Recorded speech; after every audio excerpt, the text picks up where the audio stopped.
এই মানুষটার থেকে আমাকে যে আমার কাজের রিভিউ নিতে হবে সত্যিই কোনোদিনও ভাবিনি। তার কারণ একটাই, কারণ এই মানুষটা বিভিন্ন জায়গায় বিভিন্ন পোস্টে বিভিন্নভাবে কিন্তু আমার কাজের রিভিউ নিজে থেকে পোস্ট করেছে। তার জন্য সত্যি অনেক অনেক ধন্যবাদ তোমাকে। আর এই যে কাজটা দেখছো, এই কাজটা আমারই করা একটা ভীষণই গর্জাস একটা নেলস তোমরা দেখতে পাচ্ছ, এবং তোমরাও জানিও নেলসটা কেমন হয়েছে, তোমাদের কেমন লেগেছে। তো এই কাজটা করার পর যখন সে নিজে থেকে বলল যে আজকে তোর ভিডিওতে আমি রিভিউ দেব, তো কি করে না করি বলো।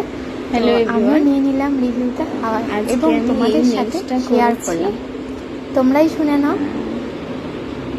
আমি কিছু বলবো না আজকে, যা বলার এই মানুষটা বলবে। আমি ভীষণ স্যাটিসফাই। 5 বছর ধরে নেলস করছি ওর কাছে, মানে এখনো সেই একটাই কথা বলবো, দারুণ। মানে সেই প্রথম থেকে এখন পর্যন্ত জাস্ট ওয়াও। মানে এখানে ছাড়া আর ভাবতেই পারবো না কোথাও, এত সুন্দর। দেখতেই পাচ্ছ ওর কাজটা এত সুন্দর হয়েছে, ভীষণ সুন্দর, ভীষণ। একটা খুব গর্জিয়াস একটা নেলস করিয়েছে। চলো টাটা।